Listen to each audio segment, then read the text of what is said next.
Olympic Games can either boost or burden cities, where some areas can be left in financial ruin. Therefore, from the 2012 Olympics, London was encouraged to take a legacy-first approach, ensuring new buildings and spaces have life beyond the Games. That was until the then Mayor, Boris Johnson, decided the Olympic Park needed something extra. So then began the creation of Britain's largest public piece of art. This one sculpture blatantly ignoring the legacy plan.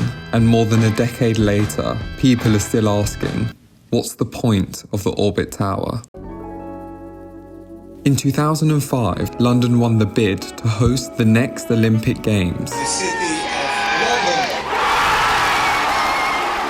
This kickstarted a massive regeneration. Around 20 billion was invested in infrastructure, venues and urban renewal, all for only 4 weeks of sporting events. 3 core venues from the 2012 Olympics remain in the heart of East London. Stratford, then a largely post-industrial undeveloped area, but with the wider goal of bringing millions of viewers and global attention to London. The Olympic Stadium, used as the main sporting arena, was designed for post-Games adaptability, now home to West Ham United and the UK athletics team, surrounded by new hospitality, public spaces and transport links. The Aquatic Centre by Zaha Hadid designed temporary seating wings, which were then removed after the Games. Now used as a thriving community centre, the Velodrome, open to public use, hosts elite and amateur cycling events, and part of the Lee Valley sporting venue. Even beyond the buildings saw huge improvements. Thousands of new homes, better transport and jobs. Stratford had become a major new urban hub,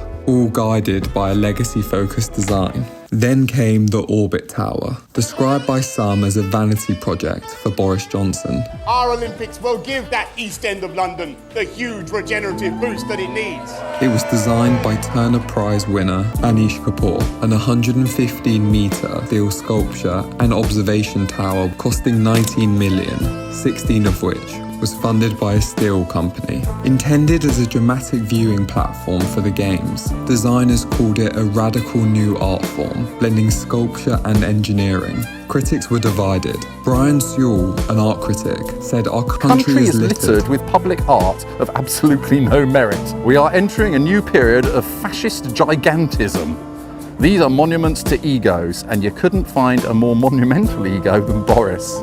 But the biggest problem was, unlike the other venues, the sculpture had no long-term plan. After the Games, the tower was closed, and it needed a reason to reopen. So in 2016, it was rebranded with a new feature, the world's longest and tallest tunnel slide, gaining great attention, but also seeming like a random redevelopment. In 2025, the tower is under Zip World's management, a huge adventure tourism company, and has undergone a 2.6 million investment, promising more attractions to come. Historically, the Orbit has suffered from low visitor numbers and an unclear purpose. It's turning the city into a circus like the end of the Roman Empire. It always stood apart from the rest of the park, less essential and less meaningful. If you're going to spend millions on public art or architecture, it needs a future. A legacy can't be an afterthought. When every other part of the park has had a purpose and precision, the Orbit feels like the odd one out. A twisted ribbon of red steel, part statement of ambition, part monument to regeneration, begging the lasting question: how do we create architecture